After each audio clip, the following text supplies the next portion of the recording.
Hello, hello, hello. How is everyone? Welcome, welcome, welcome. My name is Alicia Johnson, and welcome to my YouTube channel. I am so excited that you are here with us tonight. This is our little corner of the world, and this is where we are learning to recalibrate our lives 12 hours for God and 12 hours for man.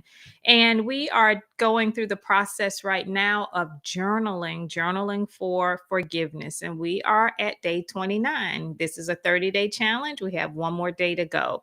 So if you are just joining us and you're just finding out about us, don't feel bad because all of the recordings are there. So you can feel free to jump in at any point in time that you want. But we're going to dive right in tonight. We're now at day 29, and tonight we're discussing nightly release. Assignment: reread your dedication so that you will remain pinpoint accurate in your journaling focus. As you go through your day, casually note any areas that need to be released at the end of the day as it relates to forgiving yourself or others. If you can forgive immediately, then by all means release. However, we are all human and sometimes it just feels good to hold on for a minute. Why? Learning to release offenses quickly allows you the opportunity to grow faster and move higher. Benefit: forgiving on a nightly basis ensures that your dreams are not obstructed and you relieve yourself of the burden of carrying around unnecessary baggage from day to day. Day 29, nightly release.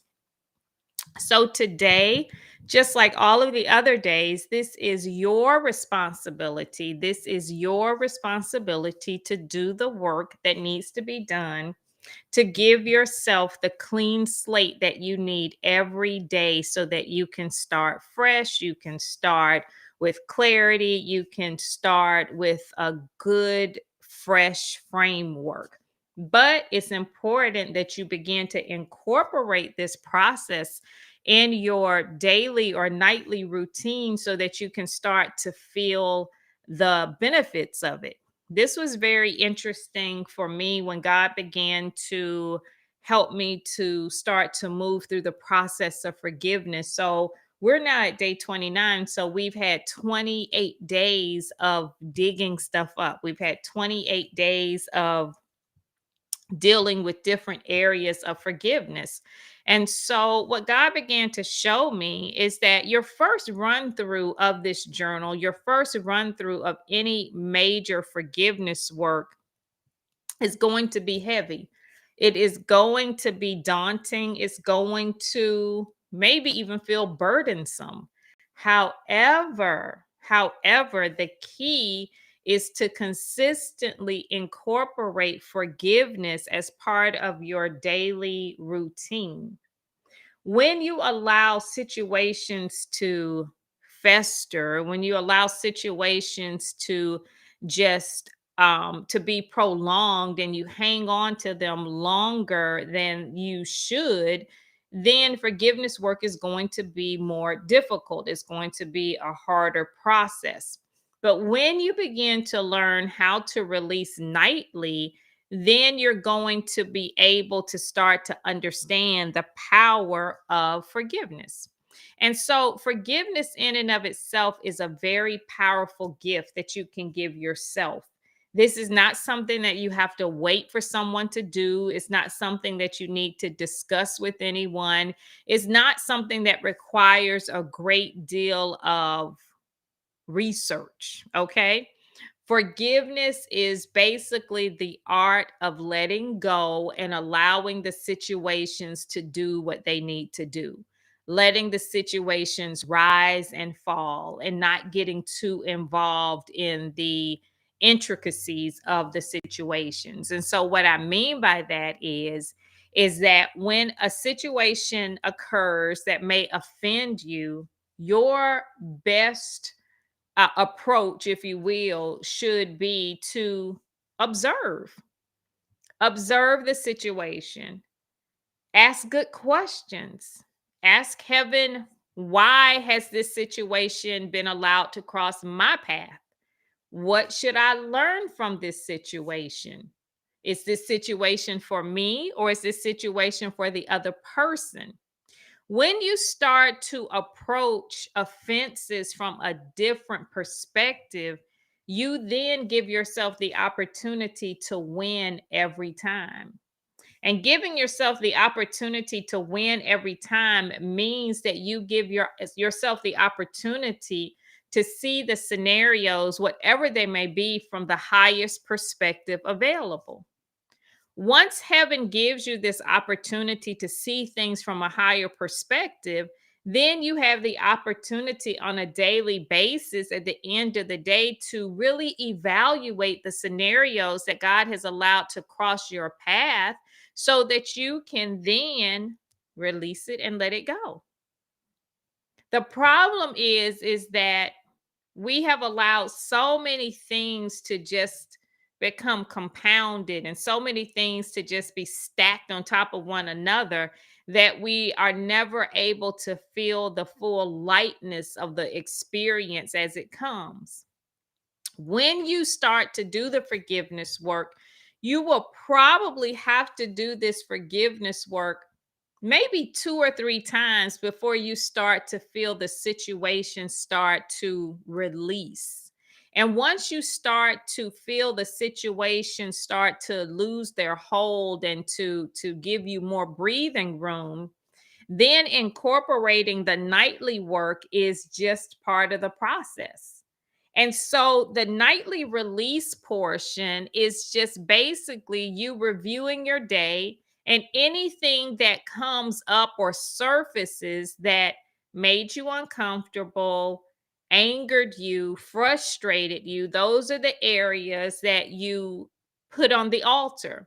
Those are the areas that you ask heaven to reveal to you why these things agitated you. Why did these things trigger you? Why did these things do whatever? So, if you handle the scenario during the time period or in the same time period that it happened within the same 24-hour period, then you're going to be able to see things more clearly.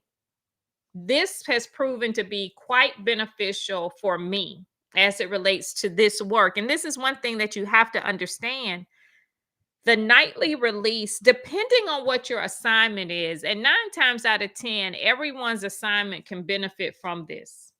And I had to learn this personally. I had to learn this for myself, and doing this work really legitimized this approach.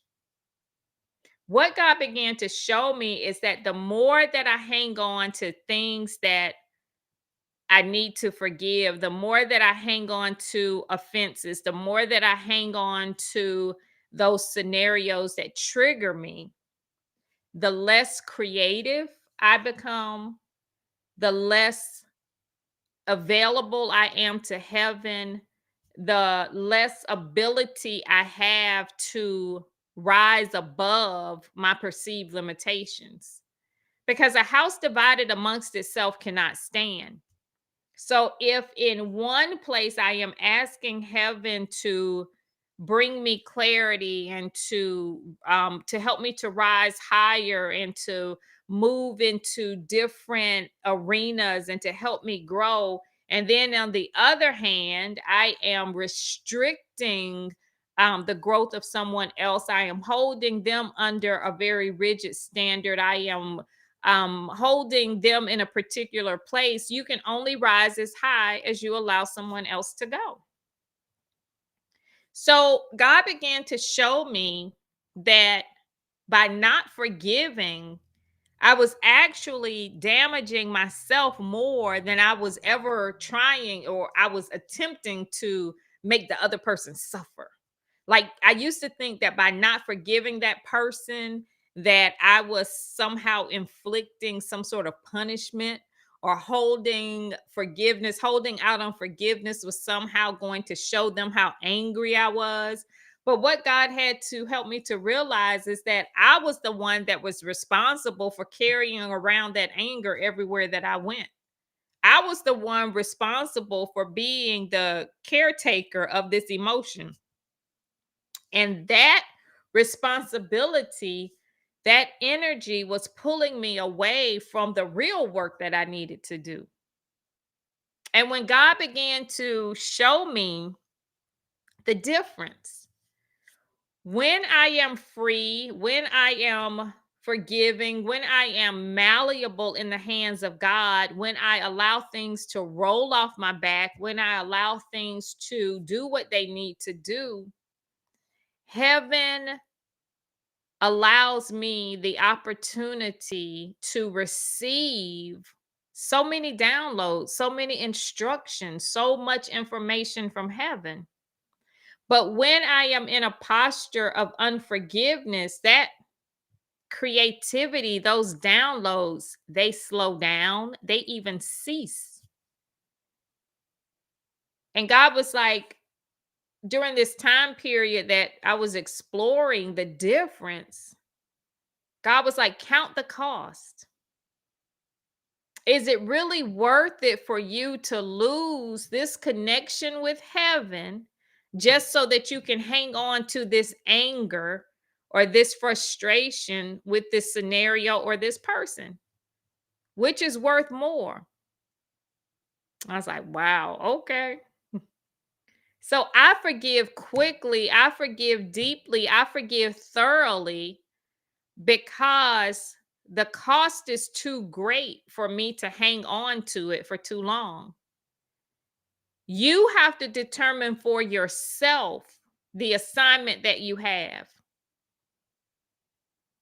I always teach that we should approach things spiritually first, mentally second, and physically third.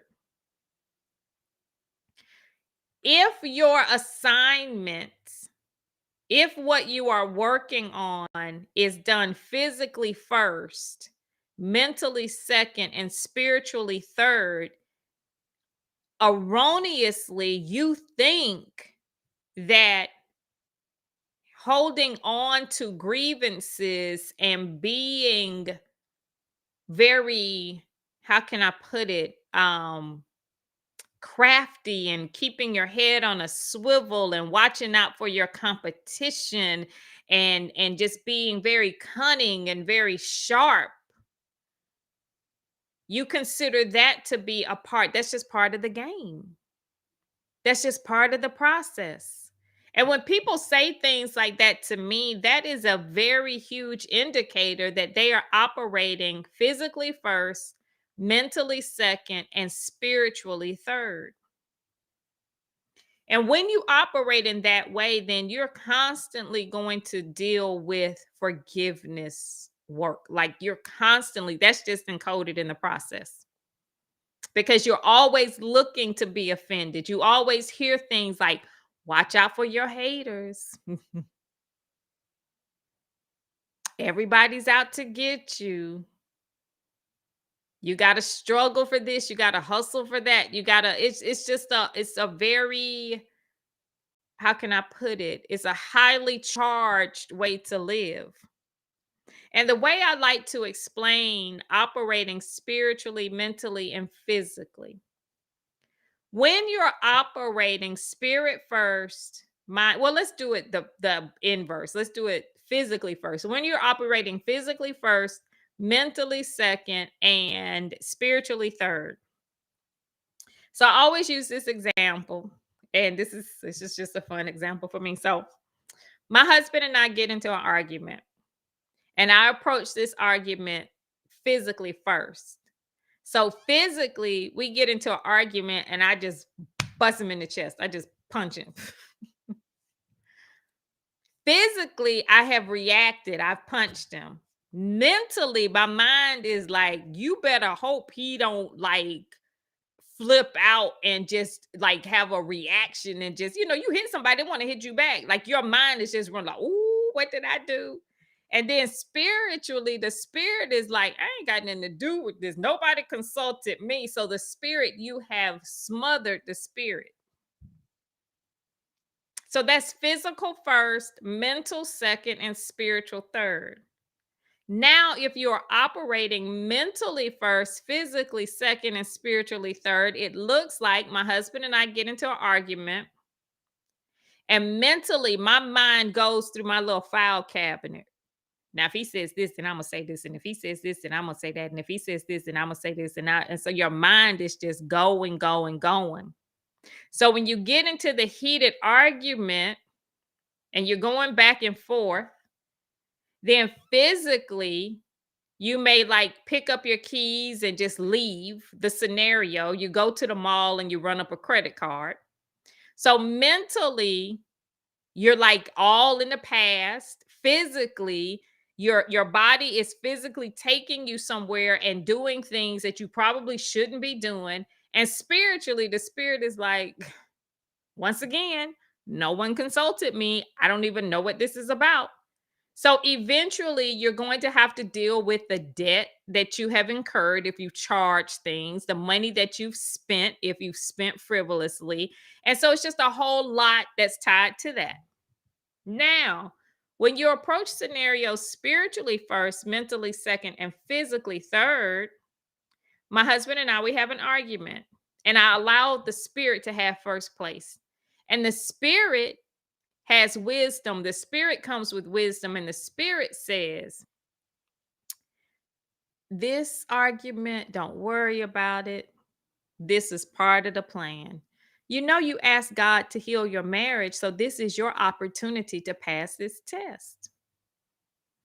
So mentally, my mind connects with the fact that, you know what, I did ask God to help me to pass this test, and I'm going to pass it. And physically, I just give my husband a hug, like, oh, it's okay. Don't worry about it. We're going to be all right. It's going to be fine. And so the spirit has had first place. So the spirit has taken care of the entire scenario. So mentally, you don't have to get out of shape, and physically, you don't have to get out of shape.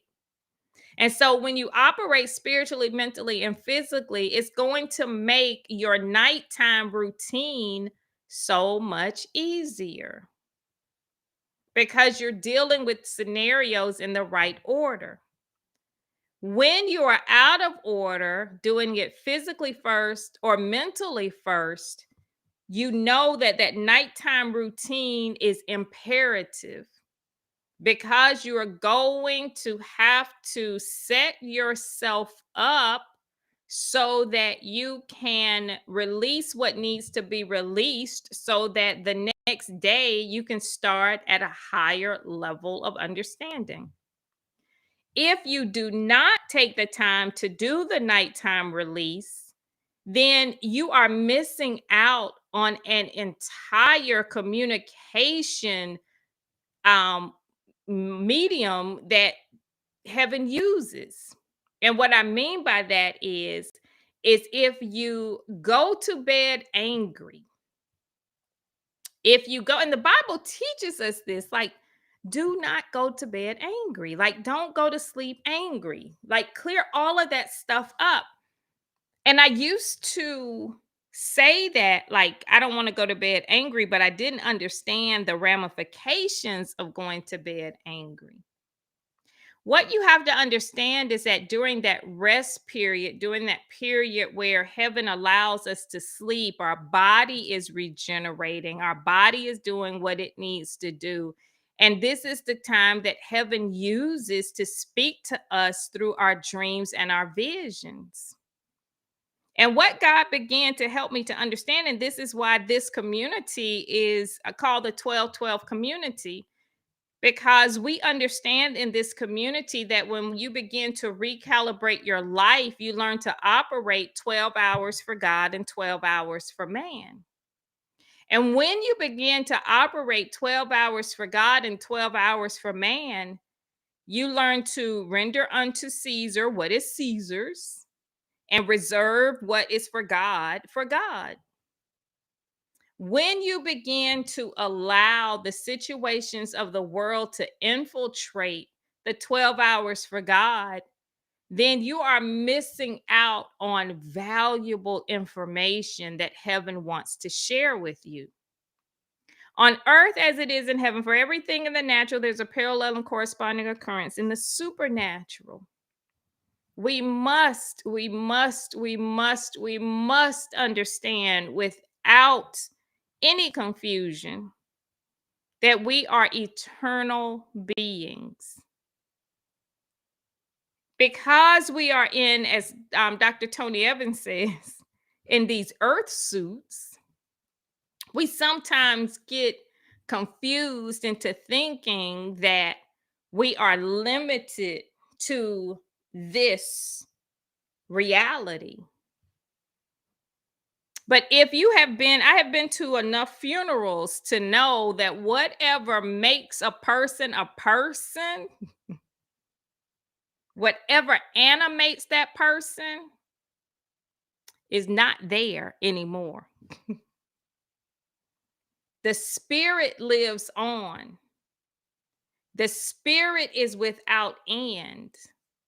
And we must begin to understand that when we agreed to come to earth in this human form, we agreed to also stay in communication with heaven. And one of the most powerful forms of communication that God has afforded us is the power of prayer. Prayer for me is like that little red bat phone that, like when you're in distress or when you just need to phone home. That's what prayer is. It keeps you connected to heaven. It keeps you in communication with heaven. Your dreams and your visions keeps heaven in communication with you. So it's like a two-way street. Heaven uses prayer so that you can communicate with heaven, and heaven uses your dreams and your visions so heaven can communicate with you.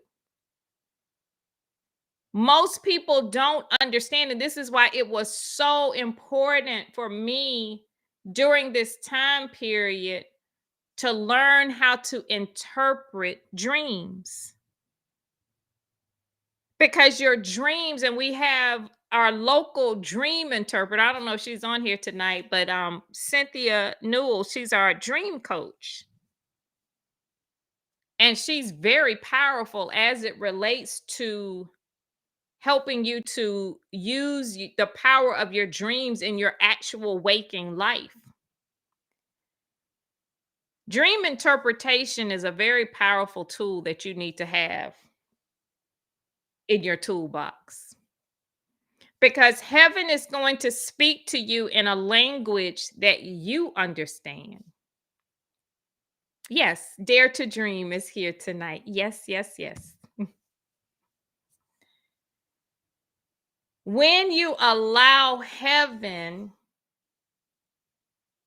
to have a place as it relates to your spiritual development and allow heaven to use your dreams, that is a very powerful process.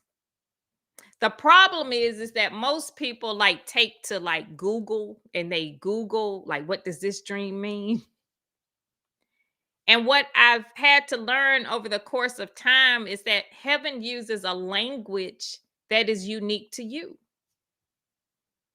And I'll never forget when God really started to move me through the process of interpreting dreams. And sometimes I would get them, and then sometimes I would have to reach out to Cynthia. I'm like, girl, what does this mean? What does this mean? You always need somebody to help you through that dream process. I promise you that.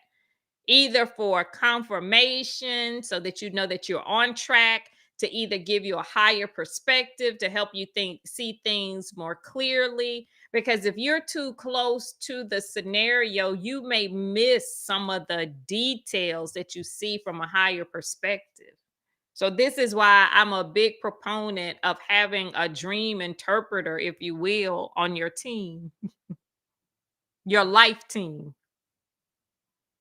And when God began to deal with me with the dreams, it was so interesting because at one point when I would dream about water before I learned how to swim, it meant one thing.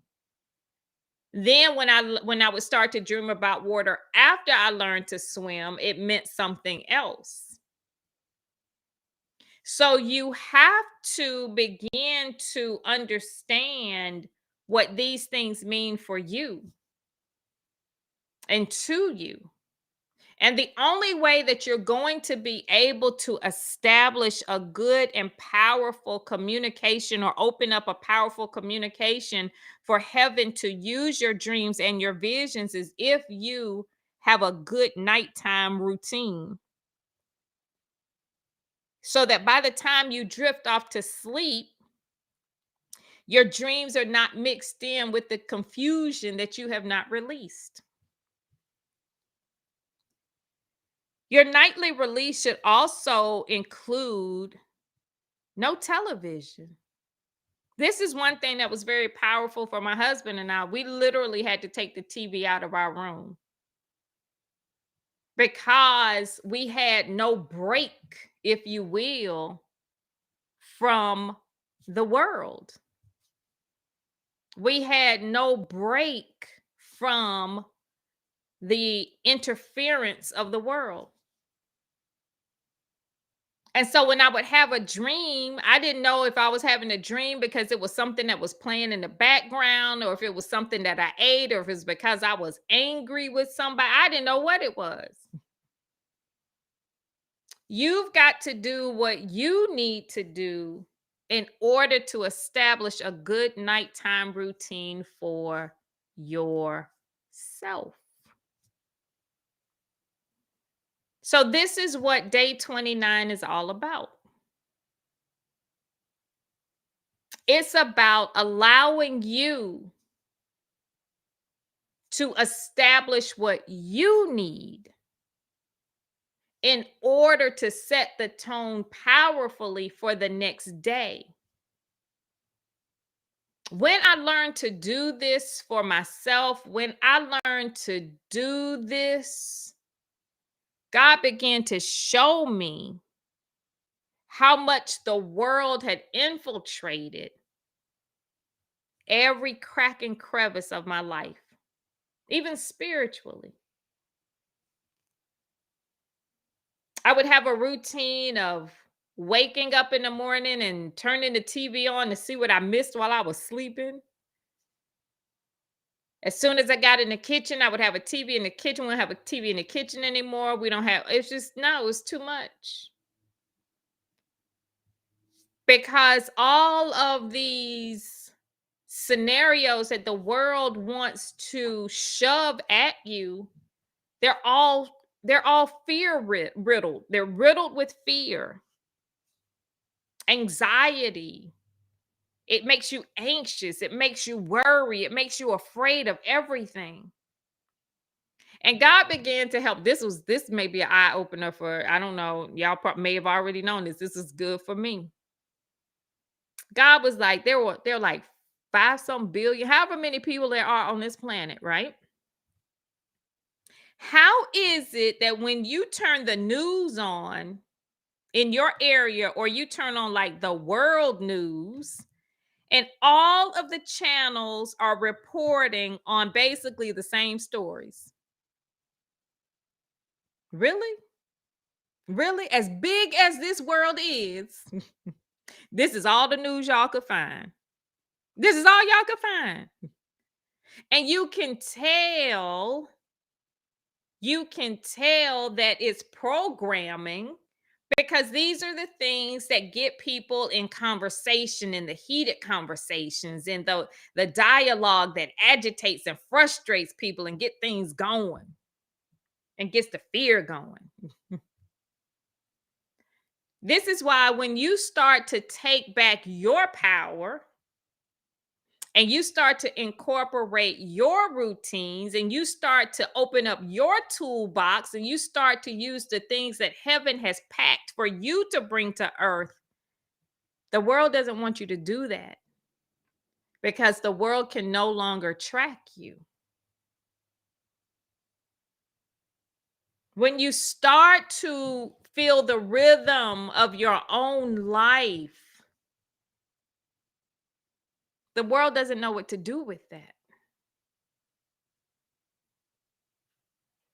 So, this forgiveness work in totality is one of your keys to freedom. freedom from restrictive thinking, freedom from authoritative figures in your life, freedom for more increase, freedom for everything that your life requires, whatever your kingdom requires.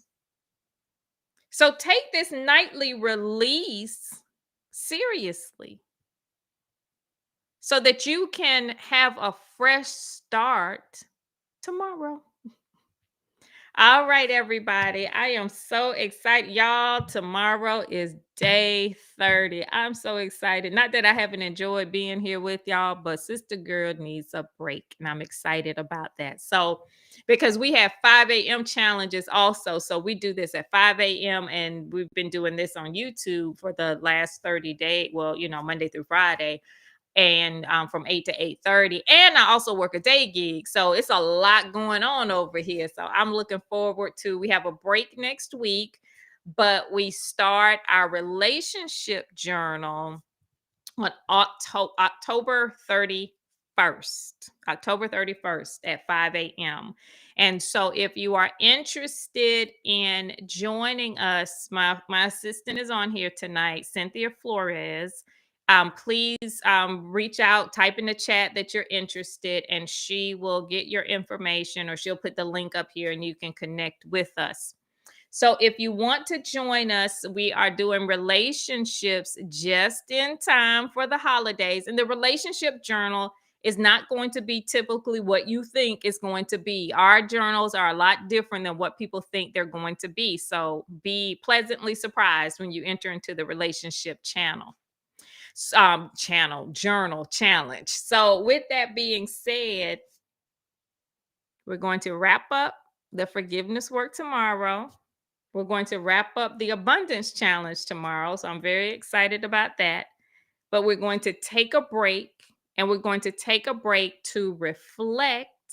We're going to take a break to gather all of the information that we've been given during this process. And we are going to finish this year strong. Okay, so I'll be back tomorrow, and then after that, we'll have other little things coming up here on YouTube that I'm very excited about. So it'll be a quite a it'll be a lot of variety on here. So just if you're not subscribed, then please subscribe so that you can keep up with everything. And other than that, I just want to thank you for spending your time with me this evening and for the spending time the last 28 days. I pray that this has been beneficial. Sweet dreams, and I will see y'all tomorrow night. Have a good one. Love you all.